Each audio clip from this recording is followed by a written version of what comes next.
So, what's the difference between journalism and propaganda? This is part two in a series about power and power consolidation. Right now in the United States, we're seeing a significant modification and change in how journalism is approached, and it's largely because of the influence of a number of large conglomerates that are purchasing up media outlets and essentially turning them into propaganda arms. So, let's talk today about what is the difference between journalism and propaganda. Hello, my name is Brian Kennedy. I'm the mayor of Glendale, Wisconsin, president of Democratic Municipal Officials, and a member of the Democratic National Committee.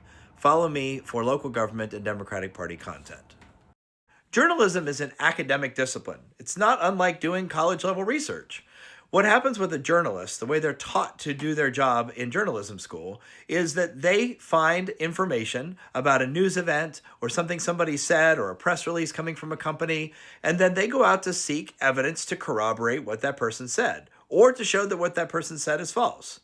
And so, for example, if the president were to get up at one of his rallies and say that the sky is purple with bright green polka dots, a journalist is going to go outside. They're going to look up at the sky. They're going to take pictures. They're going to consult with atmospheric experts and meteorologists. They're going to look at weather patterns, and then they're going to present their story. The president said the sky is purple with bright green polka dots.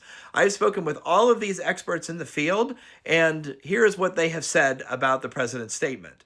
And they present to us the evidence. That's very much like what I did as a college professor doing academic research. I can't just make stuff up. I have to be able to prove it. I have to show what the facts are. And that's what a journalist does.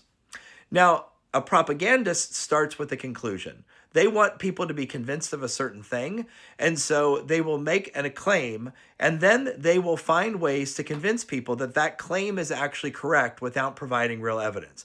Usually they'll do so by belittling the authority of people who question the propaganda, or they'll make certain assertions about how powerful the person is that made that propaganda statement.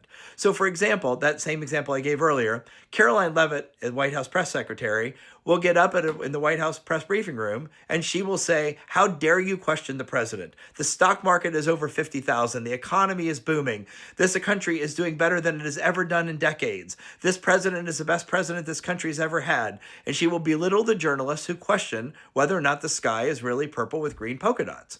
And her idea here is to essentially make the claim that what the president says is true. He's the true authority figure. She's pushing the propaganda. And then all the right-wing media outlets take that information and then they run with it. They say the exact same thing, only they won't say the sky is purple with green polka dots. They'll say, these Democrats are out here saying the sky is blue. They're only saying the sky is blue because blue is the color of the Democratic Party.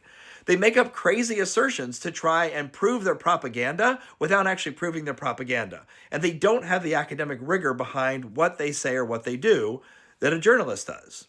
So how does this fit into a discussion around power? Well, what we have seen happen is a number of large conglomerates have purchased things like CBS News and the Washington Post. They've fired many of the academically rigorous journalists who were professionally trained and who had won many awards for their journalistic integrity and their accomplishments as journalists, and they're replacing those people with propagandists who are going to spout essentially whatever the White House and whatever right-wing media wants them to say. And so they're actually taking over. The power is taking over our journalism in this country and forcing out the people who actually are trained experts in how to do the research and corroborate what is being done or what is being said. So what we're seeing play out right now is a power struggle between journalism and propaganda. Propaganda wants to win. They want to paint reality to be whatever they say it is instead of what actually is true and what actually is factual.